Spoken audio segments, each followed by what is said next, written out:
Hello friends, आजिकार गोटे fresh blog को आपण मानक बहुत बहुत स्वागत। आज मु आपण मानक पई गोटे बिरयानी रेसिपी नहीं आछि जाकि हैदराबादी दम बिरयानी रेसिपी। आपण माने रेस्टोरेंट स्टाइल घरे केमती हैदराबादी दम बिरयानी बहुत सहज उपाय रे तो करि परिबे। मु परफेक्ट टिप एंड ट्रिक सहित स्टेप बाय स्टेप वीडियो रे शेयर करिछि। सो वीडियोटी स्किप न करी संपूर्ण भाव रे देखंतु। तो चलंतु आजिकार रेसिपीटी आरंभ करि नबा। हैदराबादी दम बिरयानी प्रस्तुत करने एथिरे फ्राइड ओनियन यूज होता है। सो मु प्रथम एठी किछि कड़ाई रे तेल को गरम करि नेछि। ए देखंतु तेल हमर भल से गरम हो गलानी। एथिरे मु पतला करी काटी रखिथिबा 4 ରୁ 5टी पियाज एथिरे मु ऐड कर देबी। आ अल्प किछि लूण दे याकू भल से गोल्डन ब्राउन होबा जाय भाजी नेबी। एठी सबुतक पियाज भल से फ्राए हो गलानी। यार एक्सेस ऑयल रिमूव करबा पई मो या को गोटे किचन टावल ऊपर को बाहर करि नेबी। हैदराबादी दम बिरयानी प्रस्तुत करने पई मु एठी 600 ग्राम रो चिकन नहीं जाइछि। मु एठी चिकन पीसेस गुडी को मीडियम साइज नहीं। आपण चाहिले आपण को पसंद अनुसार चिकन साइज मीडियम किंबा बड़ भी रखी पारंती। प्रस्तुत करने पई प्रथमे हमको चिकन को मैरिनेट करने पई पड़िबो। सेथि पई मु एथिरे स्वाद अनुसार किछि लूण देई नउछि। आउ एथिरे गोटे लेंबूर रस को दे देबी। एबे मु एथिरे गोटे चम्मच हळदी गुंड, गोटे चम्मच लंका गुंड, गोटे चम्मच धनिया गुंड, गोटे चम्मच जीरा गुंड आउ गोटे बड़ चम्मच गरम मसला को दे नेबी। एठी मु 600 ग्राम रा चिकन हिसाब रे सब मसला यूज करिछि। आपण जदि अधिक चिकन यूज करछंती बिरयानी प्रस्तुत करिया पई सेही हिसाब रे आपण मध्य आपणकर मसला रो क्वांटिटी अधिक नियंतु। आउ एठी मु 2 बड़ चम्मच अदा रसुण रो पेस्ट ऐड करि नेबी। या सहित किछि गोटा गरम मसला ऐड करि नेबी। आउ मु सब इंग्रेडिएंट्स रो क्वांटिटी मु डिस्क्रिप्शन बॉक्स रे मेंशन करि नेछि। आपण जाई सेठी चेक करि पारंती।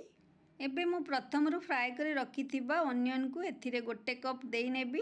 आ अल्प किछि फ्राइड ऑनियन को बिरयानी रे लेयर पई मु परे यूज करबी। सेथि पई मु किछि रखि नेबी। एटी काटी रखिथिबा किछि धनिया पत्र, पुदीना पत्र स्लिट करी रखिथिबा 2 ରୁ 3टी कंचा लंका को देई नेबी। कंचा लंका टोटली ऑप्शनल, आपण चाहिले याको स्किप करि पारंती। आ या सहित मु 300 ग्राम रो दही नेछि जाको एथिरे मु ऐड करि नेबी। या सहित मुझे गोटे कप ऑयल ऐड करी नेछि। ऑनियन फ्राई करी रखिथिबा बड़का ऑयल को मुझे यूज करछि द्वारा बिरयानी रे हमर बहुत भल फ्लेवर आसी थाए। मैरिनेट करबा पई सब इंग्रेडिएंट्स एथिरे मु ऐड करी नेछि। एबे ए सब को मु मिक्स करी भल से चिकन को मैरिनेट करी नेबी। हाँ फ्रेंड्स, जदि आपण माने मो चैनल ले नुआ अछंती, नुआ करी मो वीडियो को देखुछंती ताहले मो चैनल को निश्चित सब्सक्राइब करि नियंतु। आ आजिकर वीडियोटी आपण मानकु केमिति लागिला लाइक आ कमेंट निश्चित करंतु।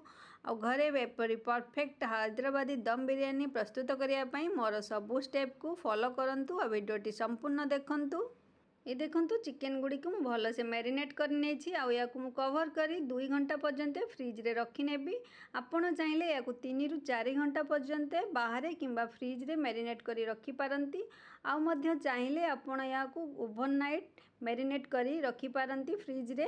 जेहेतु आमे चिकन हैदराबादी दम बिरयानी रे कंचा चिकन यूज करि थांती, ताले चिकन को आमे जेते बेसी टाइम मैरिनेट करी रखिबा सेते हमर चिकन भल से कुक होई थाए। आ बिरयानी भी खाइबा पई सेते टेस्ट भी लागी थाए।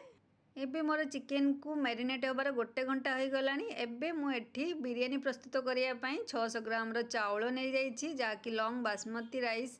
सबले मने रखंतु बिरयानी प्रस्तुत करिया पई भलो क्वालिटी रे चावल नियंतु, जा द्वारा हमर बिरयानी भी बहुत बढ़िया बनी थाए और टेस्ट भी लागी थाए।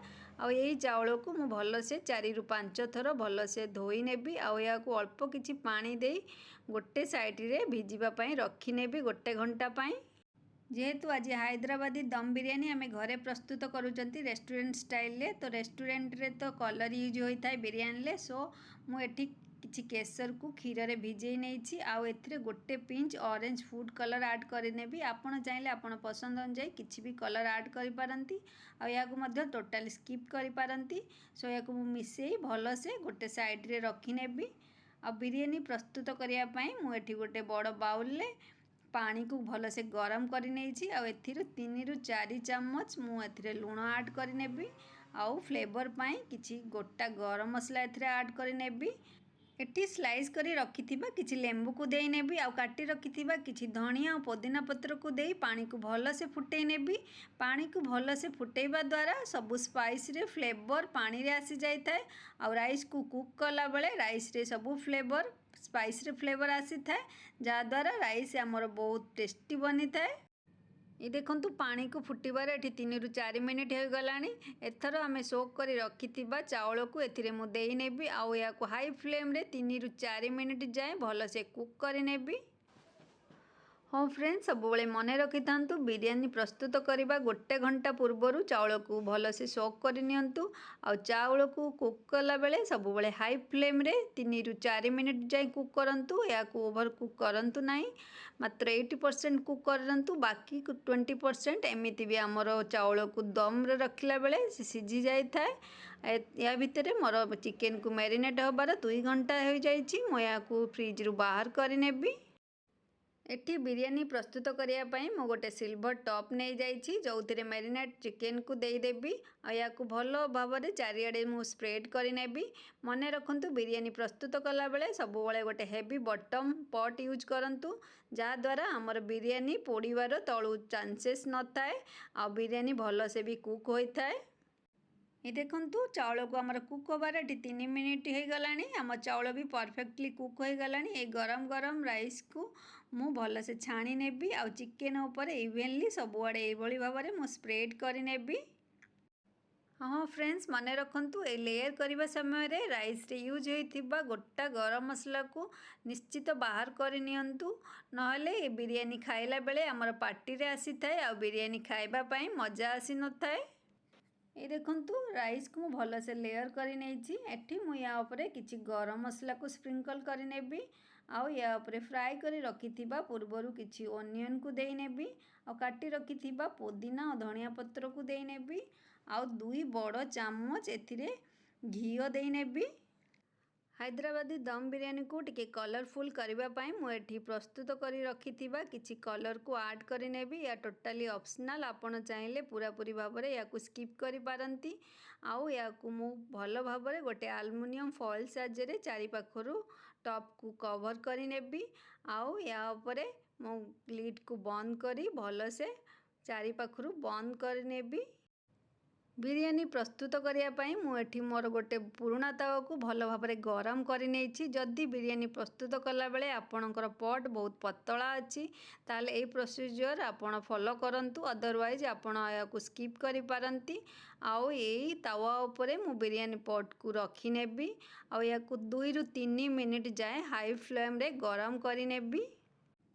एटी 2 ରୁ 3 मिनिट हो गलानी। ए स्टेज रे मु फ्लेम को लो करदेवी आ ये लो फ्लेम रे बिरियानी को मु 30 ରୁ 40 मिनिट जाए दम दबापाई छाड़ीदेवी। बिरियानी को एठी दम हबार 30 ରୁ 40 मिनिट हो गलानी। आमर बिरियानी भी एठी रेडी हो जाइछि। आपण मानकु मु एल्युमिनियम फॉइल रिमूव करी देखै दउछि। देखंतु केते बढ़िया से आमर बिरियानी एठी कुक होइछि और यार बास्ना भी केते बढ़िया आछि, पूरा रेस्टोरेंट स्टाइल हैदराबादी दम बिरियानी। ये देखंतु चिकेन बिरियानी आमर केते परफेक्टली कुक होइछि। राइस भी गोटा गोटा अच्छी आ चिकेन भी भल भाव में सिझी जाइछि आउ तलू भी बिल्कुल लगी नहीं आ बिल्कुल आमर चिकेन आ मसला भी बिल्कुल पोड़ी नहीं। आपण को मु या प्लेटिंग करके देखै दउछि। एथर आमर प्रस्तुत हो जाइछि घरे रेस्टोरेंट स्टाइल हैदराबादी चिकेन दम बिरियानी। ए देखंतु चिकेन आमर केते परफेक्टली कुक हो जाइछि। आ सब बेले मन रखंतु चिकेन को आपण मिनिमम 2 घंटा मैरिनेट करी रखंतु, जहाँ फल रे कि आमर चिकेन परफेक्टली कुक होई थाए आ बिरियानी खाइबा पई भी टेस्टी लगी थाए। हाँ फ्रेंड्स, आशा करुच्ची आजिकार भिडियोटी आपण मानकु बहुत भल लगी। पुणी देखा गोटे नुआ रेसिपी सहित। टिल देन बाय बाय, जय जगन्नाथ।